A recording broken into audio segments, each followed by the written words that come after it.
On the night of the 24th of August 2001, a fully loaded Airbus A330 with 306 people on board ran out of fuel midway over the Atlantic.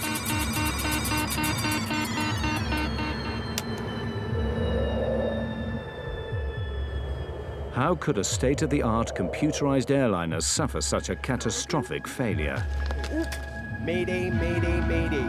We have lost both engines due to fuel starvation. We are gliding now. Well, we're now at 30,000 feet at the rate of descent of 2,000 feet per minute. May have to ditch in the water. I need you to put on your life jackets right now. This film investigates what happened to Air Transat Flight 236. This is it. It's over. You're just gonna die in the next 5 to 10 minutes. And the speed's increasing, 203 knots now. It's way too fast. Everybody, I need you to brace. Oh my God!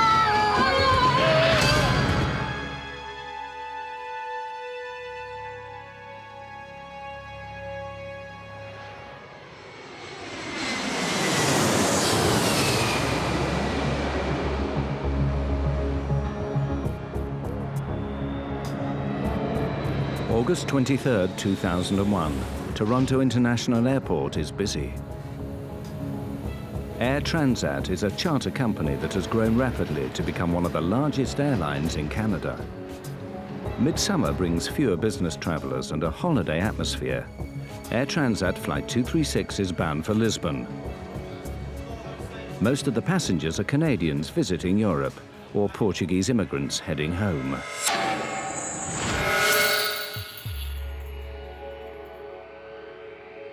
The plane, a twin-engined Airbus A330, is being flown by a young co-pilot, Dirk de Jager, and an experienced captain, Robert Pichet. Captain Robert Pichet is somewhat out of the ordinary. Captain Pichet, from the moment he gets his wing, he gets to learn how to fly in the north of the province of Quebec, where the conditions occasionally are very severe.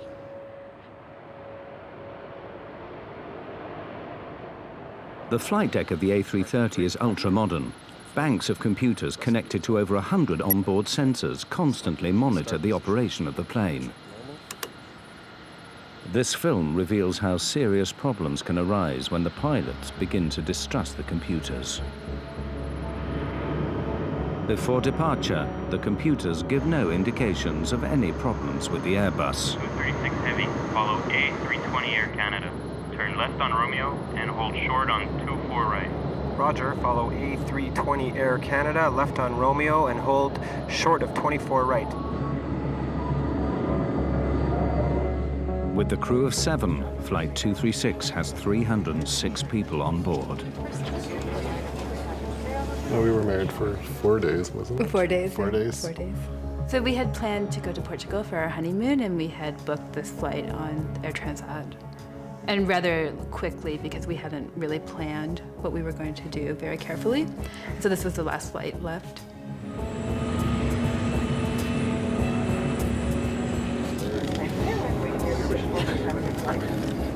Well, boarded on this flight to go on a 2.5-week vacation with a friend of mine. Obviously, I was very excited, spending 2.5 weeks on the coast of Portugal. A very excited feeling. Transat 236 Heavy, cleared for takeoff. 240 at 8, cleared for takeoff, 24 right, Transat 236 Heavy. At 20 minutes past 8, the Airbus A330, loaded with over 47 tons of fuel, leaves Toronto for Lisbon. V1, rotate.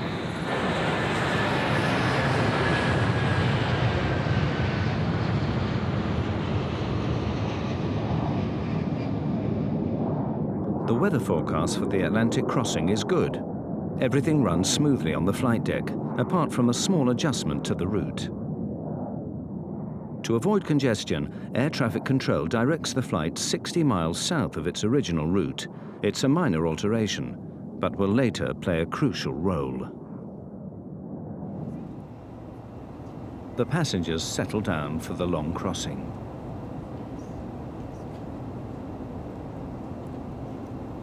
The reason for our trip to Portugal was a family trip. We were going to a wedding.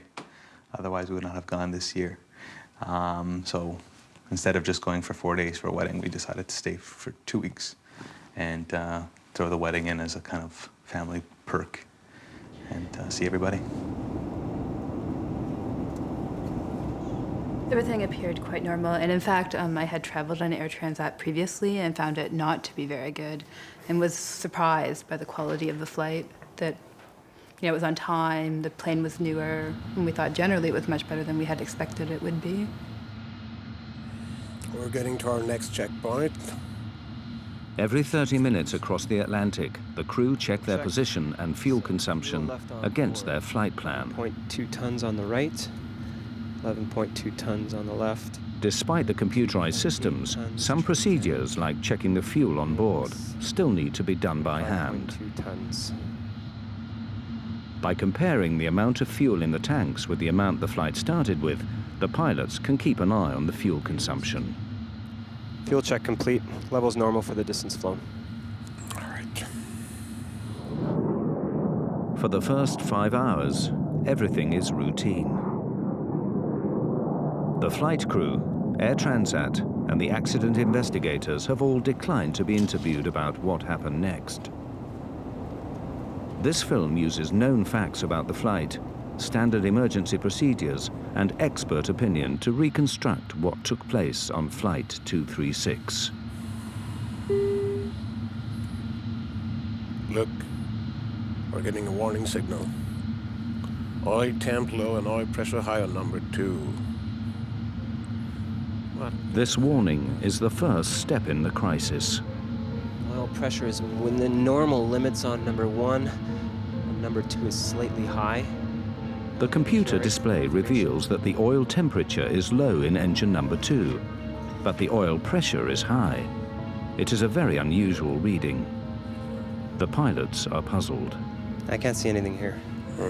I'll look in the FCOM.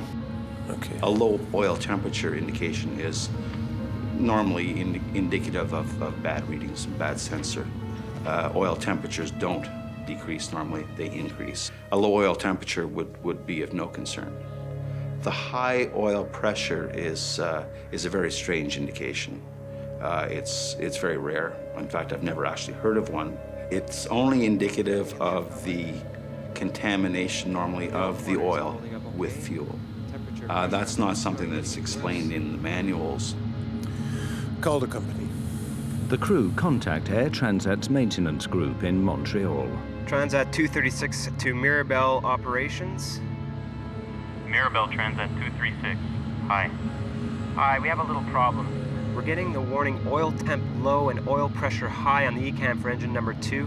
There's nothing in the QRH nor the FCOM. Can you help us out? I'm looking in the manual. The ground crew have no immediate solution. The pilots must work it out for themselves. They may have been given some advice on troubleshooting to see if that would help. But ultimately, the pilots are up there on their own.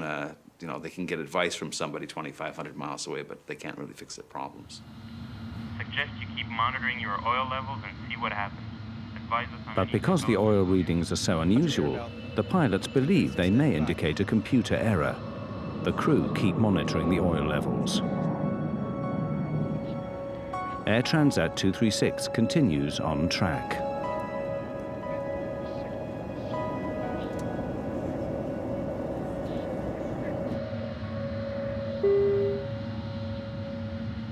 Then, 20 minutes later, a new warning. Fuel imbalance warning. Haven't seen that before. Follow all ECAM action. I have air traffic control. In the Airbus 330, most of the fuel is in large tanks in the wings. The computer has now detected that the fuel level on the right is significantly lower than the left. The crew consult the Airbus flight manual, which recommends they transfer fuel through a special cross-feed valve.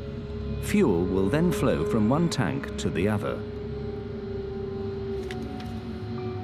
But before opening the cross-feed, the pilots must be sure that the imbalance is not caused by a more serious problem, such as a fuel leak. Last fuel check was only 15 minutes ago and it was okay. No indication of a fuel leak. Keep going. Wing crossfeed. On. On.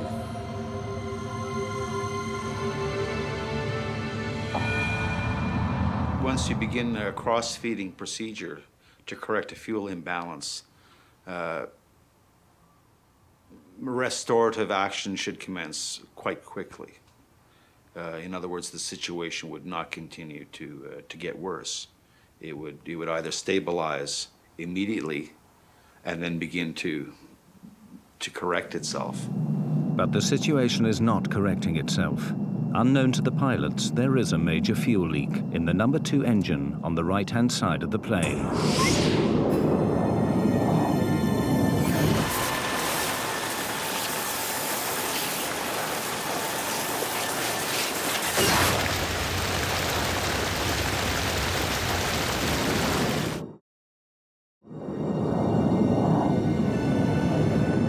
Flight 236 is in mid-Atlantic, nearly 300 kilometers from the nearest land.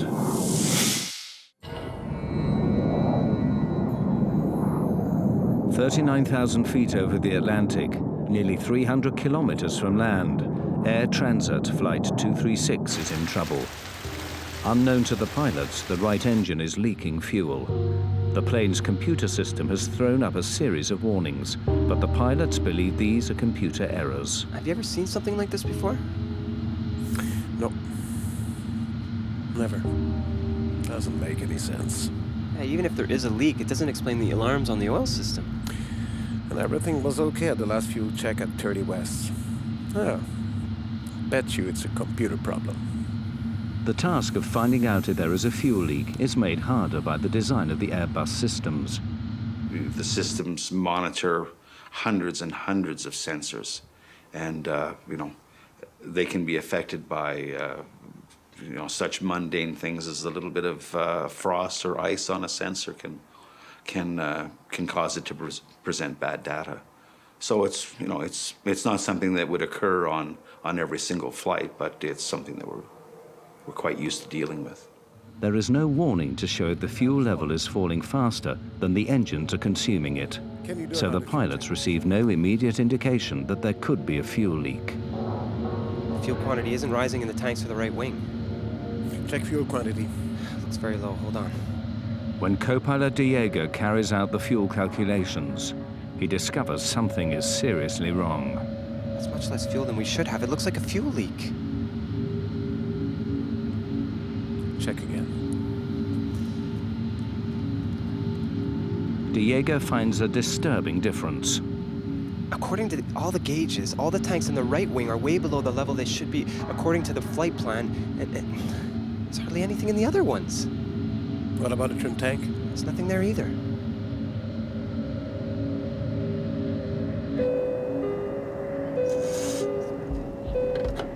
Yes? Hello, first officer here. Can you come to the cockpit, please? Sure. Although Captain Pichet believes he is dealing with a computer problem, he nevertheless decides to ask for a visual check, just in case, to see if there could be a fuel leak. Captain? Hi. Can you and Karen take some flashlights and go to the windows if you can see anything shading back from the wings? It'll look like a mist or a stream, and report back immediately. Okay. Dirt, I want you to do another complete fuel check, please.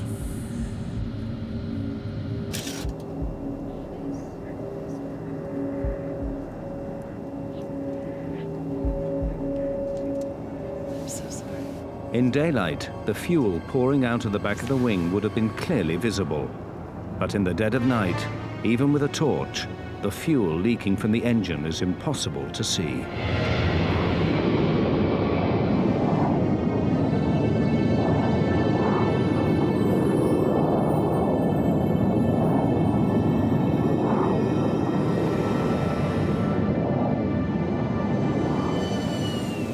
The crew evidently realized that the situation was not improving, and at that point they realized that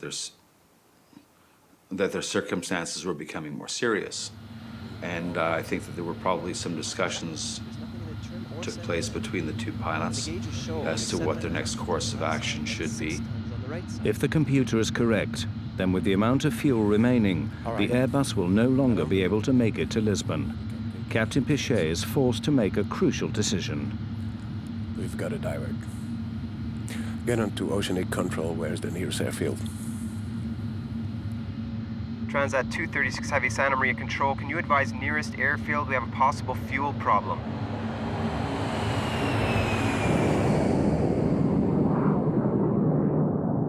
The nearest runway is over 300 kilometers away. But with the fuel remaining, Leger's military airbase on the tiny island of Terceira in the Azores should be within reach. Santa Maria Control, Transat 236 Heavy. Proceed 230, flight level 390 direct.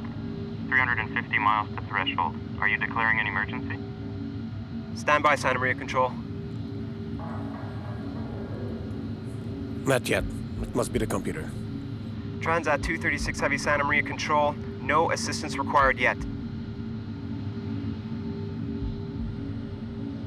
Flight 236 continues flying south for the next 25 minutes. Everything in the cabin seems normal. But in the cockpit, the fuel readings are getting worse. Must be the computer. I've checked. There's nothing in the trim or center tank. And the gauges show only 7.5. According to the fuel gauges, the plane is using fuel much faster than normal. Whether they believe the gauges or not, the captain has no choice. He must warn air traffic control. We have to declare a fuel emergency. Transat 236 Heavy, Santa Maria Control. Santa Maria Control, Transat 236 Heavy, go ahead. Transat 236 Heavy, declaring fuel emergency.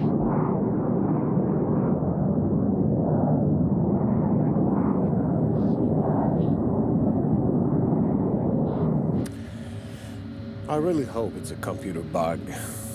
Because if we land in the Azores with half a plane full of fuel, they'll crucify us.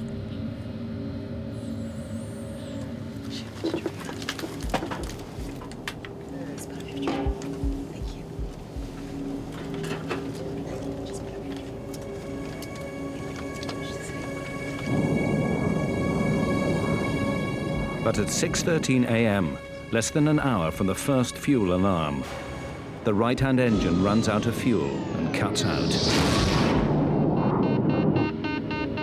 We're losing engine number 2. I don't believe this.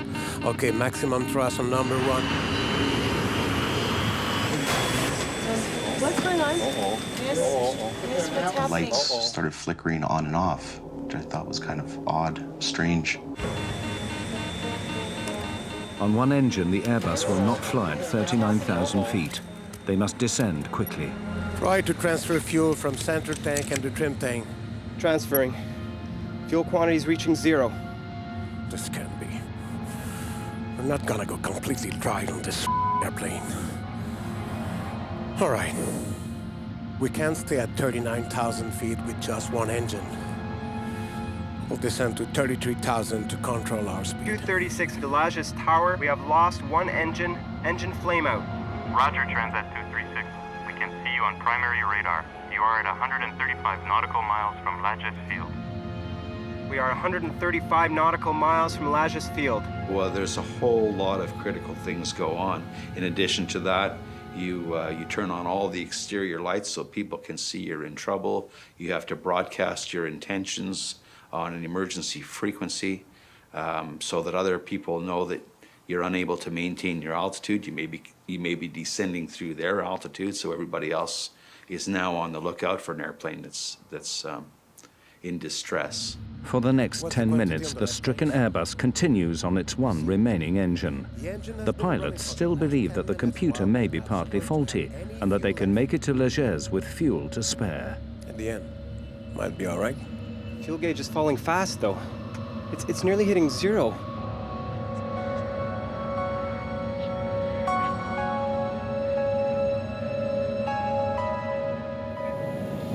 But 13 minutes after the right-hand engine cut out, and with 130 kilometers still to go, the left engine begins to fail.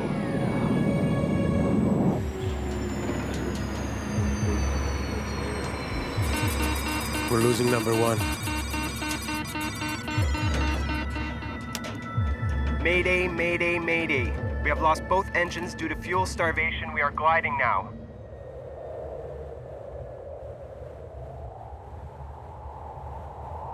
One of the most sophisticated airliners of the modern era, carrying 306 passengers and crew, is now nothing more than a giant glider, drifting steadily down towards the ocean.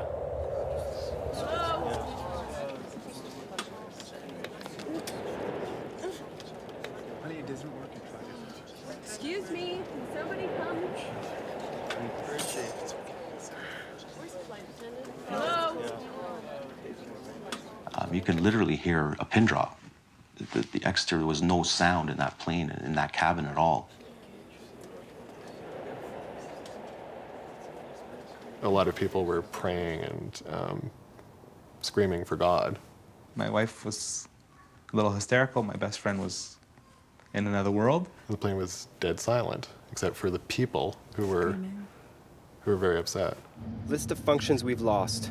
We have no more stabilizer. Blue and yellow hydraulic. No ADR 2 and 3. No anti-skid. No reversers. Rudder trim. Radio HF 1 and 2. With the loss of both engines, we have no electrical system. If the engines aren't running, the generators aren't running. So there's no power on the airplane.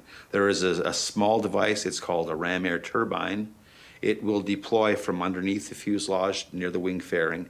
And it's a small propeller that deploys out the bottom of the fuselage and it spins in the wind.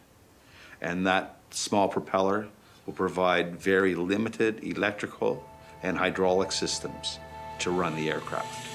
In other words, although it's a glider, at least it's a controllable glider.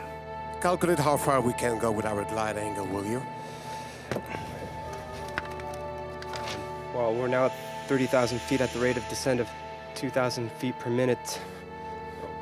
We can hang on for 14 or 15 minutes. What? I don't want to die on our honeymoon.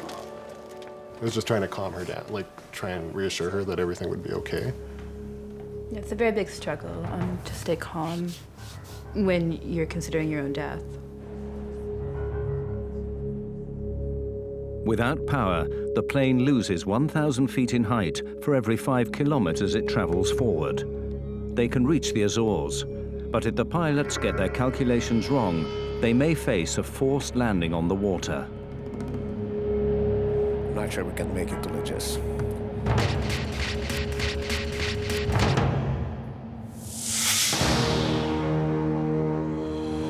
Air Transat Flight 236 is now drifting without fuel over the Atlantic. Although their initial calculations show that the plane should make it to Leges, Captain Pichet must now follow standard emergency procedure for a passenger jet over water. Prepare the cabin. The cabin's slowly depressurizing. We need to put our oxygen masks on. The loss of engine power means the cabin soon depressurizes.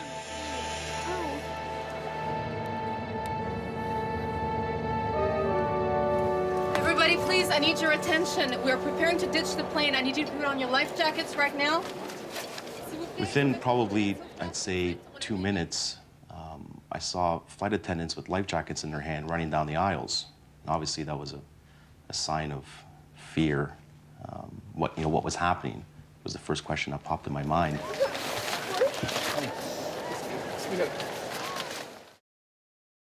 I just need to tie this up like that. You don't really know what to think, but people did start to panic at that point when they were told to put on life jackets. This isn't working. No, it's all right. Please keep it calm. It's not working. My best friend was talking to his father. His father died 3 years ago. But he's talking to him because he thought for sure he was going to be joining him. And I just kept the same reiteration. Oh, it's okay, one hand on one leg, one hand on the other, both their arms clenched to mine, kind of looking at my in-laws, blinking. It's okay, it's nothing. I kept thinking that if the plane did hit water, that we would survive. I was so convinced that we would survive no matter what happened to the plane that I was probably delusional.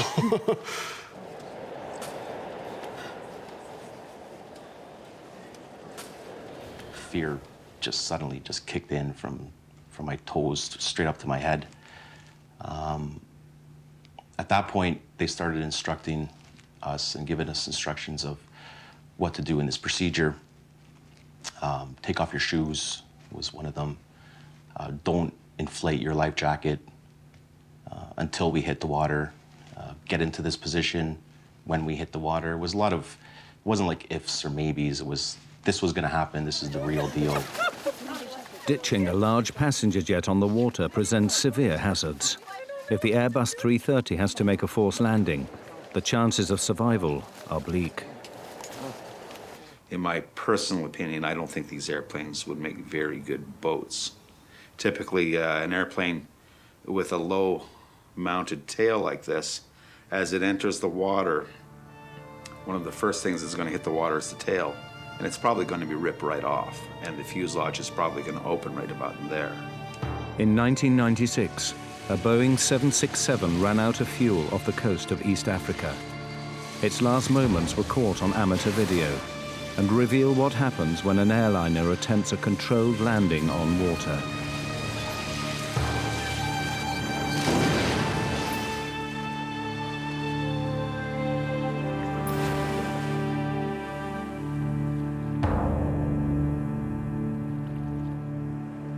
Of the 175 people on the Ethiopian Airways jet, only 50 survived.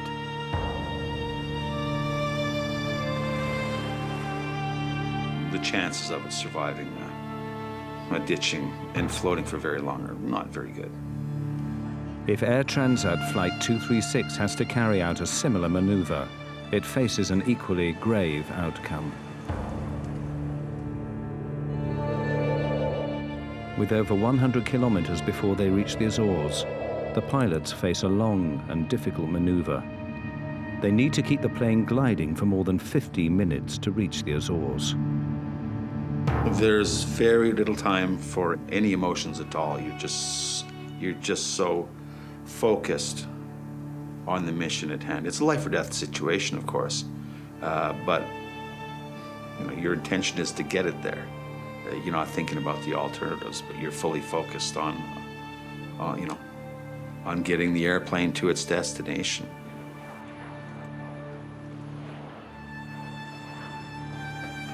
Transat 236 Heavy to Lajes Tower.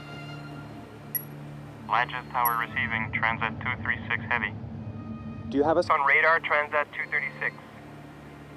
We have you on primary radar. Confirm you're at 80 miles out. Your heading is good.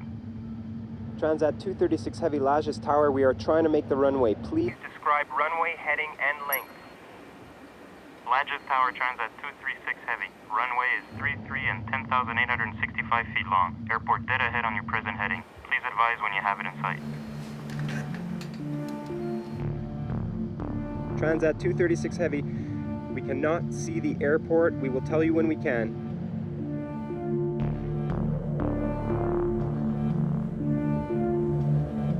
As the minutes tick by, the long wait for those on board is agonizing. That's it, this is it, it's over. We're just gonna die in the next 5 to 10 minutes. I had contemplated the idea that we would die, certainly. And kind of I think in that moment you can accept it more than you think you would accept it. I never thought I was gonna die. I was in a little bit of a state of distress. I did my best not to show it, to try to keep the cool, calm, and collected, but there was certain times where I wasn't sure if we would make it. The torture of the whole fact that you're gonna die, which I totally thought I was going to, is worse to me than dying. If I'm gonna die, just kill me now. Just get a gun and shoot me, or just let this plane go down and nosedive into the ocean and then just die instantly. On the ground, emergency services prepare for the crash landing of a fully loaded airliner.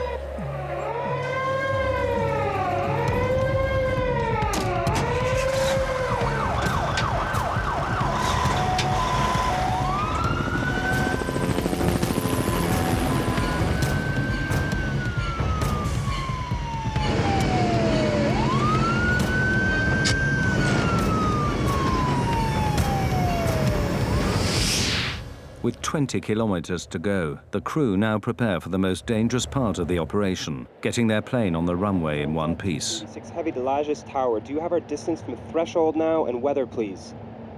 Roger, Transat 236 Heavy. You are 8 miles out according to primary radar. Airspeed 280 knots according to our readings. Visibility unlimited. You should have the airport in sight. Negative, Lajes Tower. Until now, we cannot see the runway.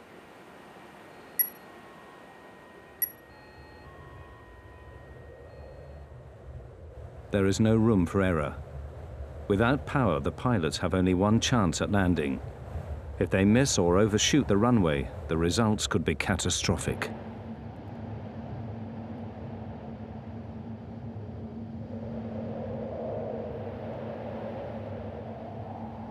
I got it. Just to the right.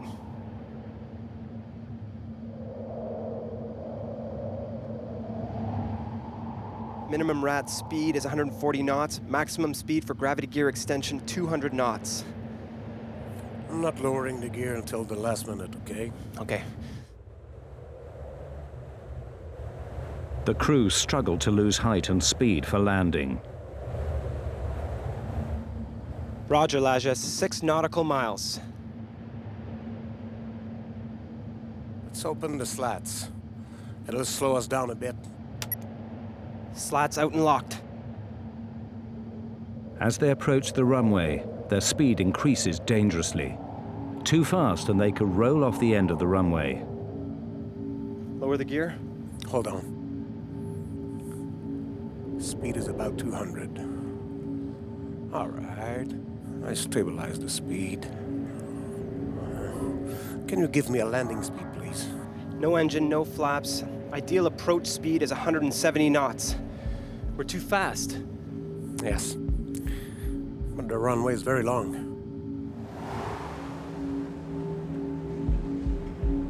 Captain Pichet now performs a difficult series of swerving maneuvers to slow the plane down for landing.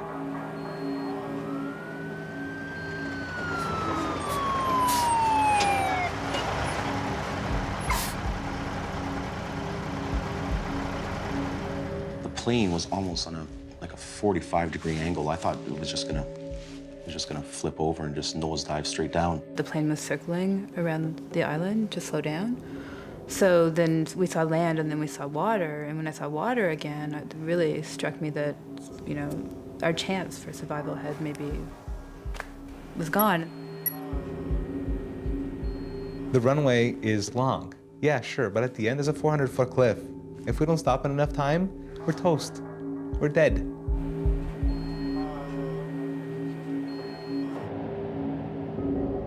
The crew line up the giant Airbus for final approach.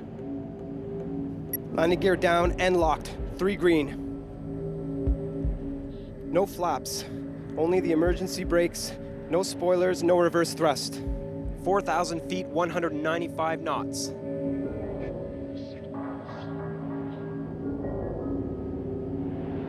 "3,000 feet, 197 knots.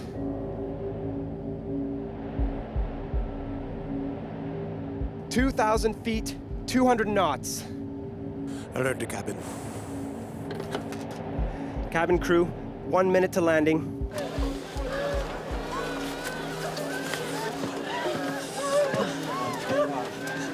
Hang on.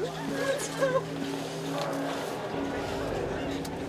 Vertical speed at 3,000 feet per minute.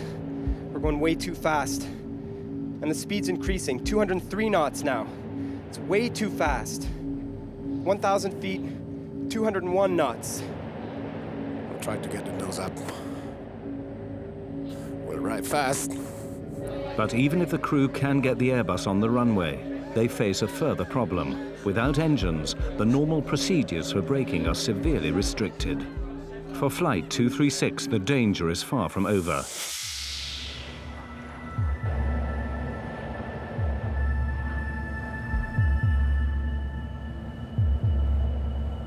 The pilots must land the plane without power and somehow get it to stop.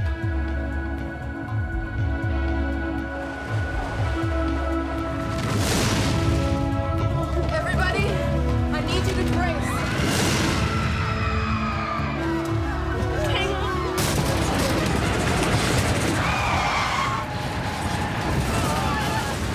The Airbus hits hard at high speed. The tires have blown! Captain Pichet tries to hold the nose down.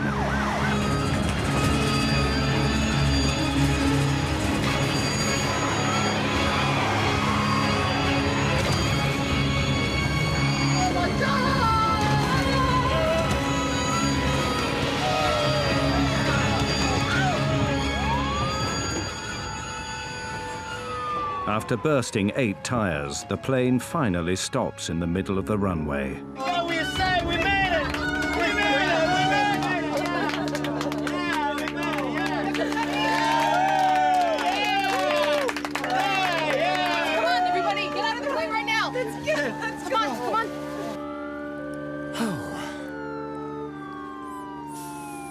Told you we'd make it.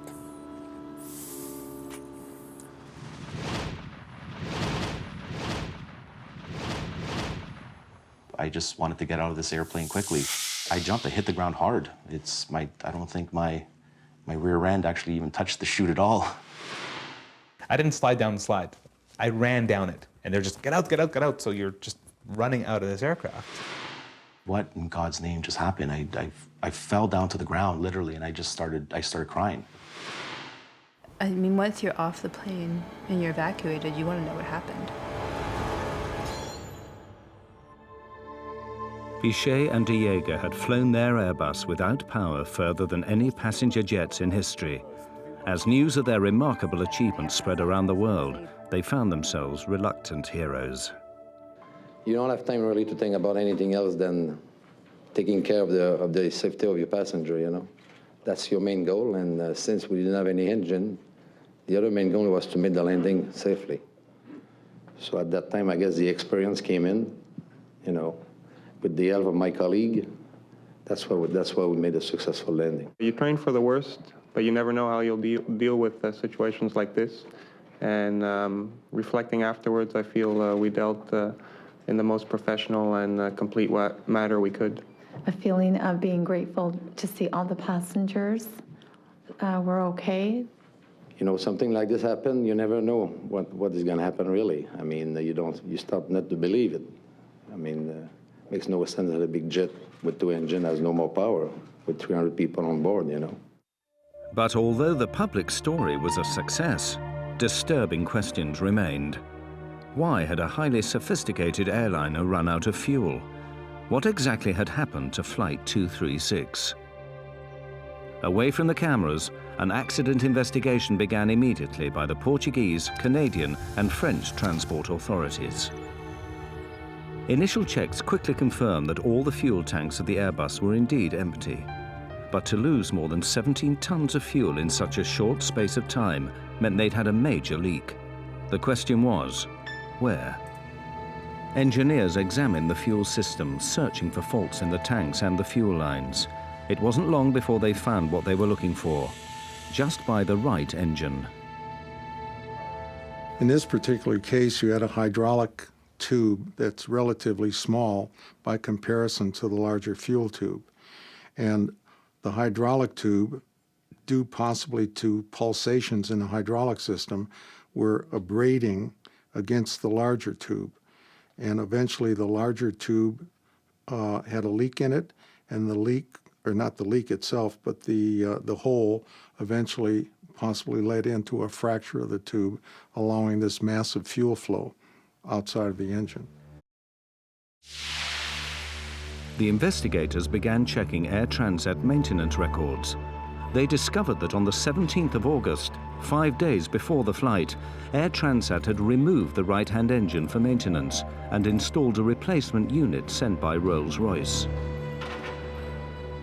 But as they analyzed the repair logs for the engine, they uncovered a shocking mistake. This was not a case of faulty design, but of faulty maintenance.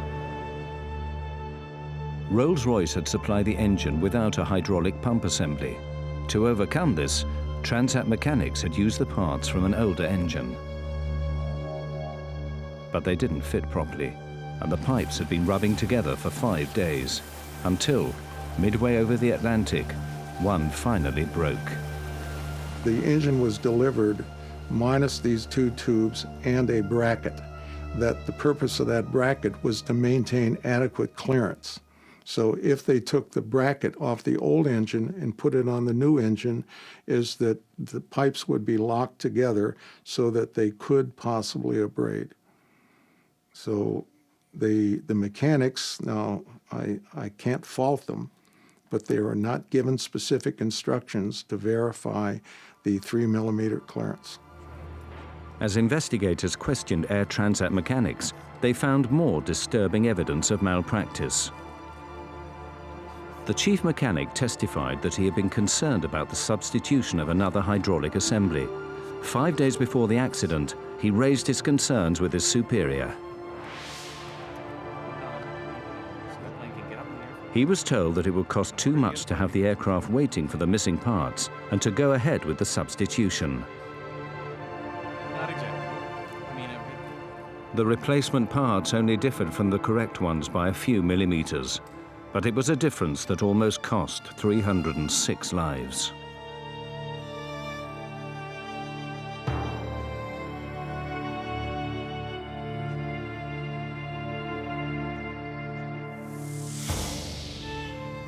A few days after the accident, Air Transat publicly accepted responsibility for the faulty maintenance.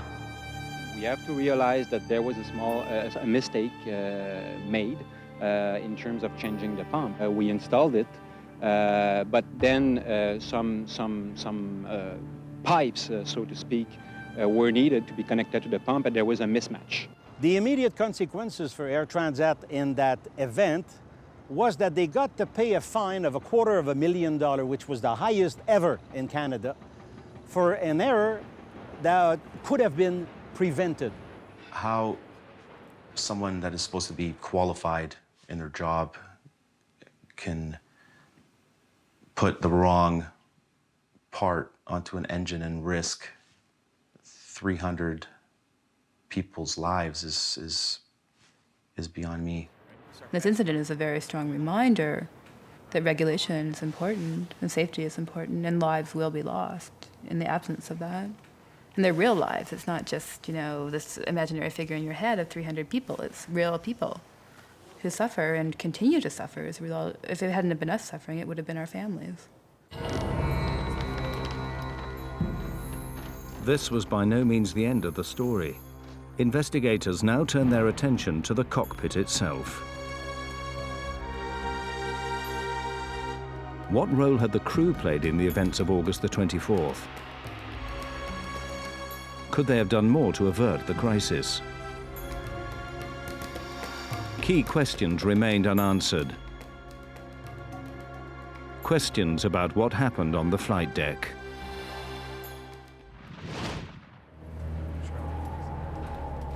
The investigation into Air Transat Flight 236 discovered that basic maintenance errors had led to the fuel leak. Air Transat accepted responsibility and were heavily fined. But the focus now turned on the flight deck and the performance of the crew. What part did they play in the fuel loss? Wing crossfeed. On. On. When the crew opened the crossfeed valve to transfer fuel from the left wing tank to the right, they lost 17 tons of fuel in less than 30 minutes. Yet they failed to close the crossfeed valve and prevent further loss. Mayday, mayday. We have lost both engines due to fuel starvation. We are gliding now. In the days after the incident, Captain Robert Pichet and Dirk de Jager were called before the inquiry and asked in detail about their actions. More than 2 years later, these findings have still not been published. What follows are possible explanations for the course of events that night, based on known facts and expert opinion. Oil temp low and oil pressure high on number 2. The warnings of high oil pressure and low oil temperature from the engine on the right wing would not have led the pilots to suspect that there was already a major fuel leak. The indications that were being presented with respect to the oil system would probably not give the crew any indications. They may have questioned what was causing the erroneous or strange indications, But there's nothing certainly in my mind or their training, I think, that would have triggered them to suspect that a fuel system might be involved. Bet you it's a computer problem. But although the pilots thought they had a computer error, the oil warnings were actually correct and were the first indication of a much more serious problem. Fuel imbalance warning. Haven't seen that before. When the fuel imbalance warning came up 20 minutes later, showing less fuel in the right wing than the left, it seemed unconnected with the oil alarms. This could have reinforced Captain Pichet's idea that he was facing a series of computer errors. Do not apply this procedure if a fuel leak is suspected. Despite his doubts, Captain Pichet was obliged to follow Airbus procedure to correct the imbalance. He opened the crossfeed valve. Wing crossfeed. On.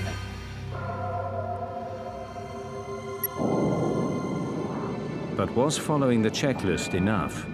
You just can't idly flip switches in response to commands from the computers and anticipate that all will be well at the end of it. Once the checklist is complete, we can sit there fat, dumb, and happy. That's not the case at all. You got to keep second guessing it. Is that right? Did we do the right checklist? Have we got the results that we need?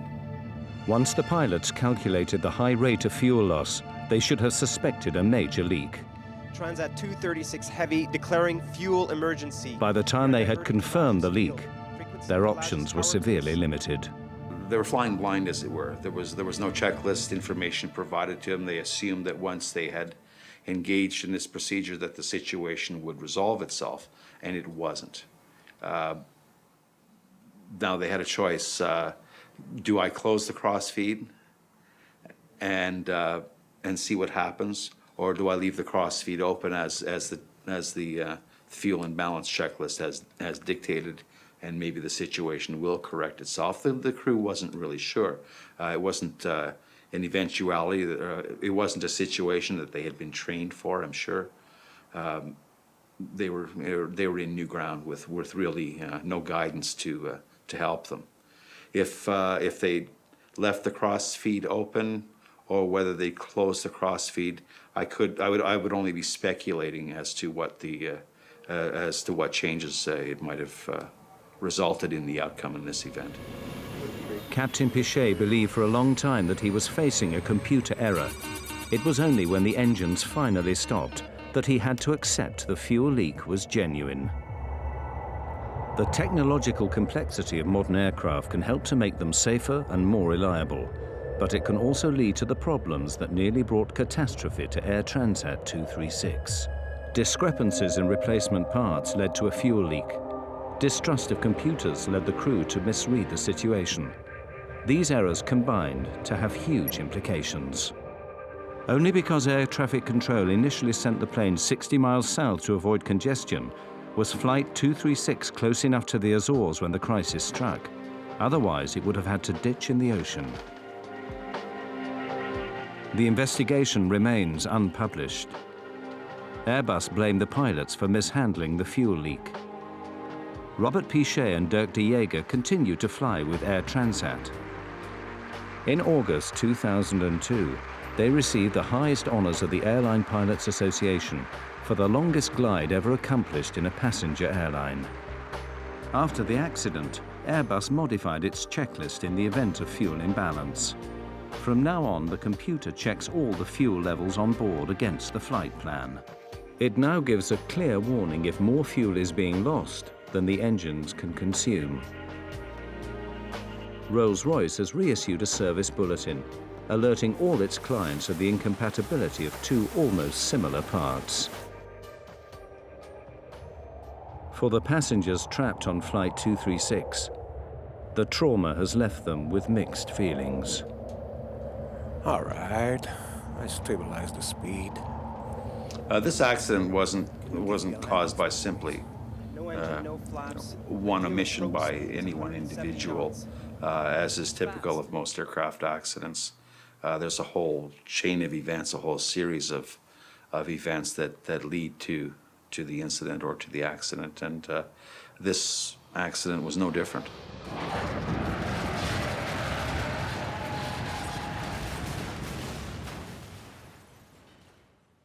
Whatever the circumstances are, the pressure that he was under is tremendous. He got that plane down safely, only blew out 8 of the 12 tires, and saved 300 people.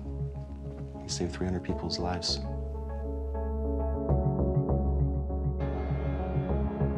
Captain Pichet saved our lives, and whether or not he made an error, or if there was a failure of a computer, it doesn't really matter because we're alive.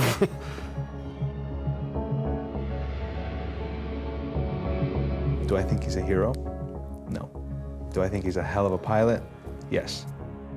Thank God the islands of the Azores were there and basically saved our lives. But if that fuel pump broke 5 minutes beforehand, we would have ended up into the water, and I probably wouldn't be here to tell the story.